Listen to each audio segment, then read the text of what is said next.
Welcome to another episode of the Nintendo Powercast. It's Nintendo News Daily. I'm your host, N64 Josh. Today's main topic is going to be who should Nintendo acquire next. We're going to jump into that at the end of the show. Before we jump in, make sure you're subscribed on YouTube because we're going to start a new segment on these daily episodes about today in Nintendo history and which games came out. And I'm putting videos out on all platforms, but the most important one right now is YouTube. So make sure you're subbed there. Make sure you're leaving your comments, and I'll be reading them on the episodes because I want to hear from you guys and see if you got any fond memories of these older games. Nintendo News Daily is powered by Elgato, the gear I use for every stream and video, from capture cards to lights. They help me keep the shows running smooth. So you can check them out at n64josh.com/Elgato and make sure to use code N64Josh at checkout. Lastly, if you want to support the show directly, you can become a member on Spotify, Apple Podcasts, or YouTube. That'll give you ad-free listening and an exclusive episode each week. Now, let's talk about our game of the day. Today in Nintendo history was Mario and Sonic at the Winter Olympics. And so I'm not going to go into a ton of detail about each of these games, but we are going to take a look at some of the like fun facts, a little bit of trivia. And when it comes to this game, most of the DS profile artwork is borrowed from earlier games like Super Mario Galaxy, Super Mario 64 DS, Mario Party 7, Mario Party DS, Dance Dance Revolution, Mario Mix, and Mario Party 8, Sonic the Hedgehog 2006, Mario and Sonic at the Olympic Games, and Sonic Unleashed. Other art is either new or borrowed from the Sonic channel. For the female participants in the game, the difference is in their profile arts, is that they are modified to be wearing their respective winter outfits. Bowser's profile artwork is the same as his artwork from Super Mario Bros. Wii, which came out almost a month after this game. So kind of just some fun trivia, fun facts with these with these games. Just, game of the day, today in Nintendo history, and it's super fun for me just looking at the history of these, finding out more info about some of them, getting to know even some of the development and what went into making these games a reality. So super cool. Like I said, I want to be able to read some comments, some fond memories from your past if you've played any of these games or have any just have any fond memories with them. So make sure to subscribe on YouTube and check out the daily shorts. And Nady Nay real quick says that game sucks. No way a plumber beats Sonic in a foot race. Also true. I see Brandon is here. What's going on? Welcome on in, everybody. Good to see everybody. We are live right now. Very soon, guys, we will be doing this on a regular schedule. So I would say probably starting in December, I will have a regular schedule so that it's not just going to be like, oh, it's 8:30 now and oh, it's 7:30 today. It's just the way life is right now. I can't really do much of a schedule, but that is changing here very soon. So we will have a regular schedule for these daily news shows. So I'm really excited for that. I think we are ready to jump into the news. Here we go.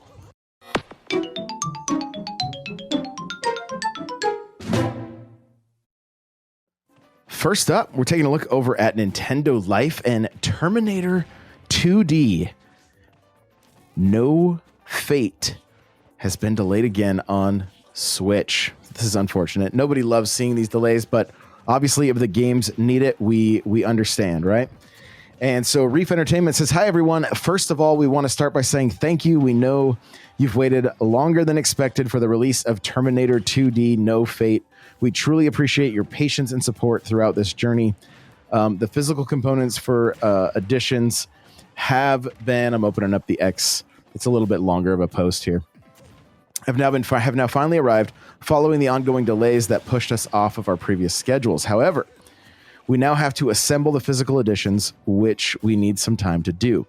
Because of this, we are moving the launch date of Terminator 2D No Fate to December 12th, 2025 for all physical and digital versions of the game. We are sincerely sorry for the repeated delays. We don't take your patience for granted, and we never want to disappoint our community. Our goal has always been to deliver the game that you deserve, and we're almost there. Thank you again for standing by us. We're incredibly grateful, and we cannot wait for you to finally experience Terminator 2D No Fate soon. I'm going to click their... I feel like I have seen this game, but I want to take it. I want to take another look here. This looks like... This is giving me some... definitely some Contra vibes, but with like a... You can also take cover, like a cover mechanic. So this game may have been a bit off of my radar, but I'm so glad it's on there now because this looks good. This looks really good. Looks like honestly right up my alley. So I'm very curious on the difficulty of it, but it looks fantastic. So December 12th. Let's hopefully we'll get some hype going for this one because it looks to be pretty rad. This was an interesting thing that I saw this morning that you guys probably downloaded if you heard about it. Nintendo releases a storefront for app or the storefront for app for Android and iOS, and it will show your play activity all the way back to the 3DS and Wii U. Like it's kind of crazy, honestly. Nate says, as far as Terminator, is it a finish or a pull it out? And totally reminds him of RoboCop versus Terminator. Yeah, I was getting similar vibes. I was thinking, for some reason, I've been thinking about RoboCop on the NES and like those Data East games, and like some of them were fantastic. Like I think Bad Dudes was on there. Like there's definitely some stellar titles from back in the day, and that definitely brings that same kind of vibe, just with a modern touch, of course. So, see, Joey Pitts is here. What's going on? So I downloaded this app, and you can purchase your games. You can see your purchase history. You can wish list stuff. You can see your wish list. It's basically the eShop on your phone. So another way to easily spend money if you want to. But the play activity was super cool. Now, what I see everybody saying online, why aren't all of these apps? You've got Nintendo Today, you've got the Nintendo Switch app, you've got Nintendo Music, and now you've got Nintendo Store. Why aren't these all? Why aren't these all in one app?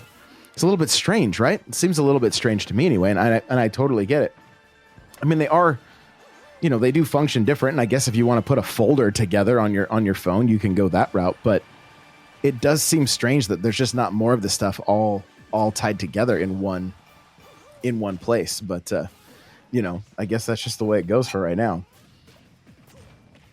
Brandon says, yeah, we need one big app, maybe even add little mini games to it. Well, if you guys saw yesterday's show or the video I put out on YouTube, just talking about how I think Nintendo should approach mobile, I'm all about it, like all about it. So Joey says the app is what I use to buy No Man's Sky. There you go. I'm wondering if the app isn't going to be kind of their solution for cleaning up the eShop a bit, or helping it stay a bit more organized, and maybe just kind of keeping the cream to the top, if you will. I'm wondering if that's going to be the case, or what. It's just going to be kind of interesting watching it this time around. It's also very much a push towards digital, right? Because you're not ordering any physical games on this app. That's just not a thing. Not happening there. So, taking a look, Joey says, I think he's talking about No Man's Sky. Yes, it's a little overwhelming, but I'm hoping it becomes second nature like Skyrim. Oh yeah. Yeah, Nate says maybe add a rating system to the store. That'd be a great idea as well. Get more, get some. I don't know if they could get full on reviews, but at least get some like star ratings. That would be great. The Nintendo Museum has already played host to over 500,000 visitors. Admission continues via randomly selected drawings. It's still a lottery to get in. And that is crazy to me. That is crazy. I get it. I mean, it's a hot place to go. But like, if and when I'm capable and able to go to Japan, I will literally plan my trip around the tickets that I have for the Nintendo Museum. So I'm curious on how it all works. I think it's going to be like, okay, I've got my savings set up for my trip, and then I start playing the lotto with the Nintendo Museum. And then once I finally hit it, that's when I pull the trigger, get all the plane tickets and everything, because that's a huge. I can't imagine going to Japan and not going. Like, I just can't. I can't imagine not being able to get in. And I mean, and I've sweet talked my way into a few different Nintendo events, so who knows? Maybe, but I kind of doubt it with this one. I think they're going to want you to have some kind of a pass. I don't think I could schmooze my way into this one. But yeah, and they got cool stuff going on right now too. The limited Super Mario Brothers 40th anniversary ticket design, and it's only available for this year, which is it just adds a little bit of FOMO there. I'm not gonna lie. Kind of wish I was able to get one of those tickets, and who knows, the year's not out yet, so we'll wait and see. But I love that they do this kind of stuff, and maybe you wait long enough, eventually they won't need to do this lottery system. But already, what did it say? I mean, how long has it been open? It's been open to the public for roughly a year, and already seen over half. And so no signs of slowing down, really. Like, it's still going strong. So I'll look into it more when the time comes. But I definitely want to get in there. It looked like, so I don't know how I'm going to get home with everything. Like, when I can finally go, I have no clue how I'm going to fit. Like, you can literally get those life-size N64 pillows and stuff. Like, how else will I sleep at night if I don't have my N64 controller? Like, I've got to, or the whole Wii Remote body pillow. Like, you got to have, those are necessities if you're a Nintendo fan and you make your way to the museum. So it's just a matter of trying to figure out how to get all those things back once you visit there. Maybe I like rent a storage unit and then find a local that can just start shipping me stuff as time goes on. I don't know. We'll have to figure it out. It'll be a game in and of itself, just trying to get everything back. Biped 2. Speaking of some indie games here, Biped 2 is a delightfully quirky co-op sequel, and it's out now for the Switch. So I've played the first one. Played the first one for the first time, I believe, either E3 2019 or PAX 2019. It's a very fun game. Great co-op game. Like, super, super fun co-op. Love the fact that I'm seeing a sequel and that it's out. I'll look into it further and see about getting you guys some hands-on impressions. They're very fun. They kind of give, I mean, they were out before Astro Boy, but they kind of, or Astrobot, but they kind of give some Astrobot vibes. So worth checking out if you love doing co-op stuff, especially like It Takes Two or Split Fiction, stuff like that. Like, these they don't have that depth. They're a little bit more kiddie, if you will, but still have some fun puzzles and make for a good time. So it's out now on Switch, and again, it's called Biped 2 if you're looking for some fun co-op play. Well, let's see. Pokemon Legends ZA Mega Dimensions DLC news is coming tomorrow. And I've seen a handful of people are like, are they just going to release it tomorrow instead of waiting till February? Because I think everybody assumes, oh, it's done, and they just cut content and they're selling it to us, right?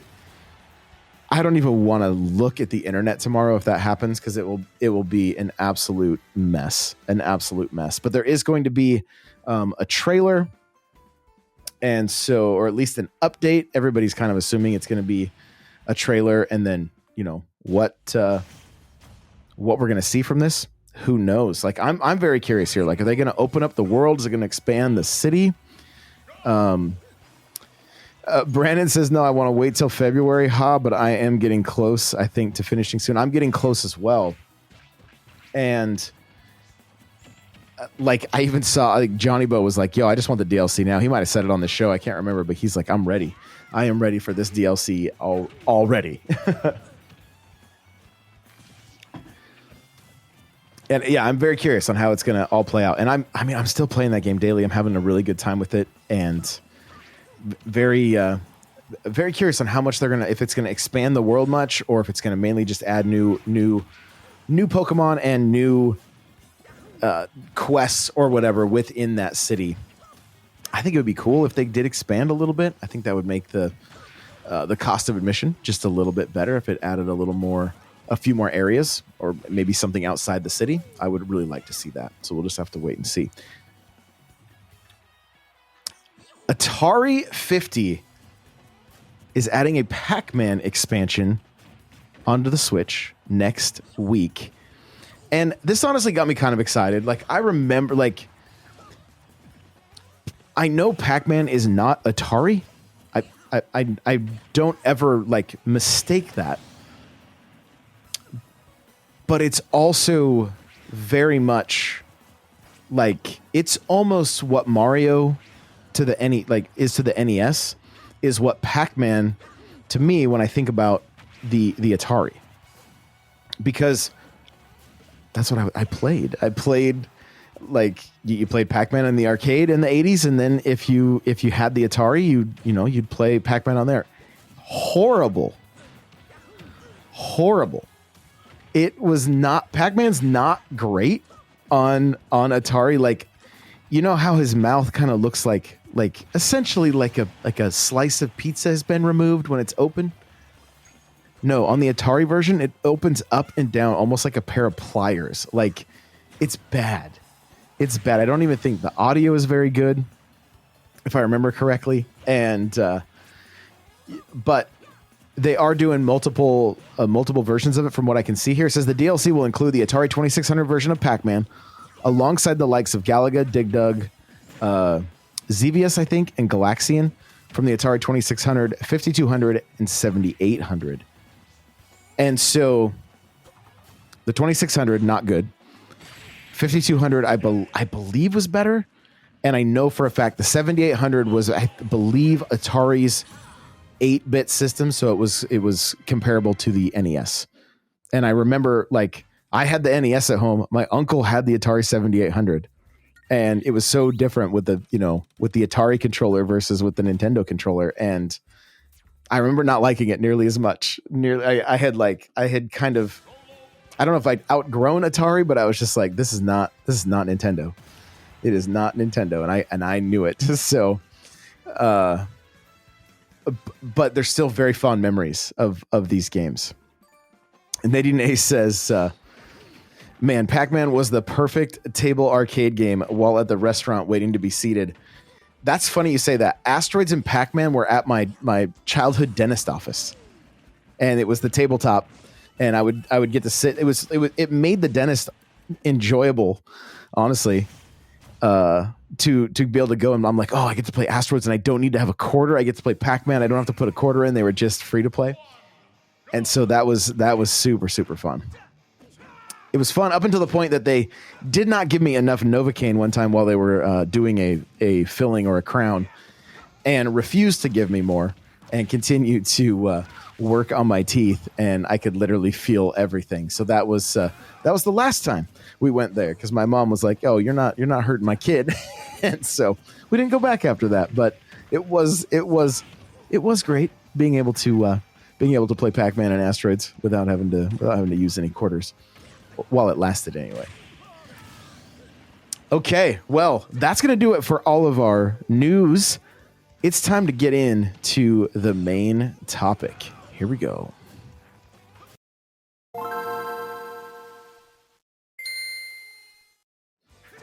All right, today's main topic is talking about who Nintendo should acquire. The headline reads, Nintendo states its intention to acquire more development teams. And so, have you ever thought about who Nintendo should buy next?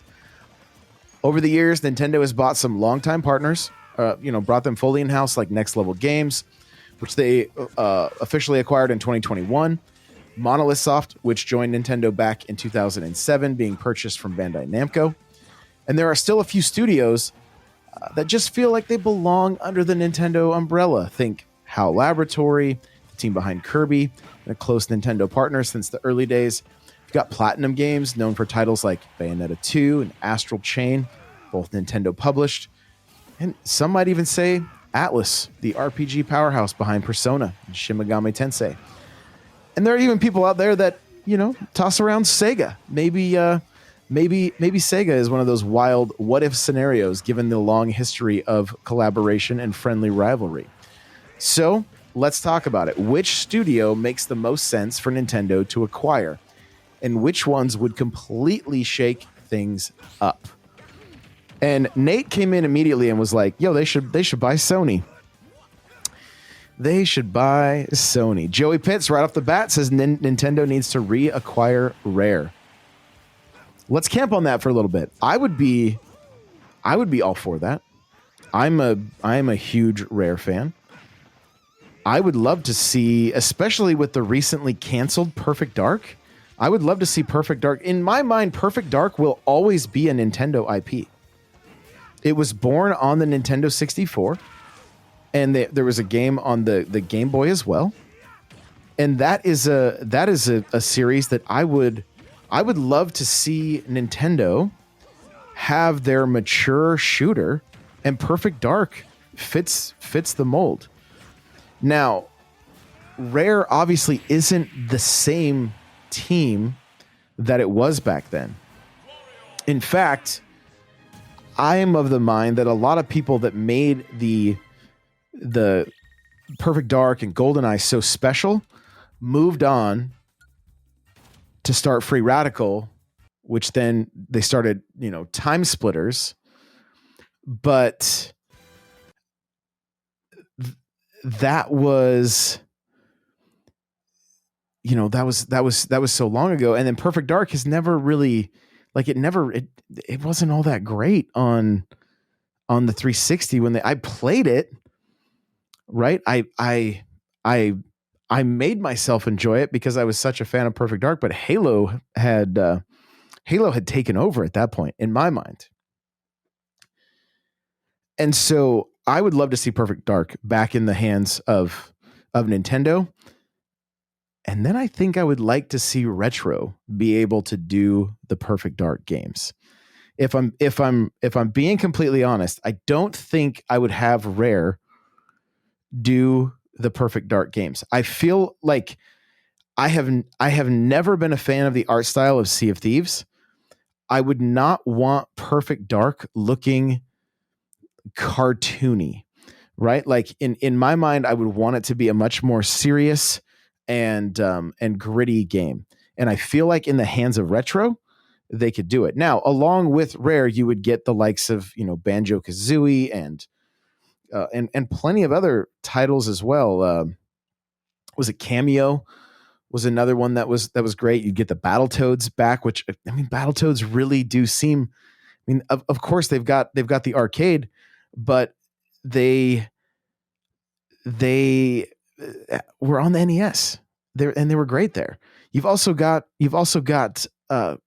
Killer Instinct, which Microsoft has done some with, and I think they've done decent with it. But I would love to see. That's a lot of IP that would come along. That I assume would come along with that studio, right? I think everybody kind of assumes that. So that's one just off the top of my head, right? Joey says Platonic. Get the team behind Yooka-Laylee on Nintendo's team. You got like I mentioned earlier, like Platinum and honestly, I almost see these two like working hand in hand, but Team Ninja, right? Team Ninja was responsible for the Ninja Gaiden series back in the day, also the Dead or Alive series. But they and I don't know who has the rights are kind of a different thing, because I think I want to say was Koei Temco in, like, were they part of Ninja Gaiden with Ninja Gaiden 4 that came out on the Xbox and will hopefully make its way over to Switch 2 at some point. I can't remember if they're tied to that or not, but so it's hard to say. But so peak is just speaking like strictly from, like, let me rub my magic genie lamp, and this is what we'd like to see.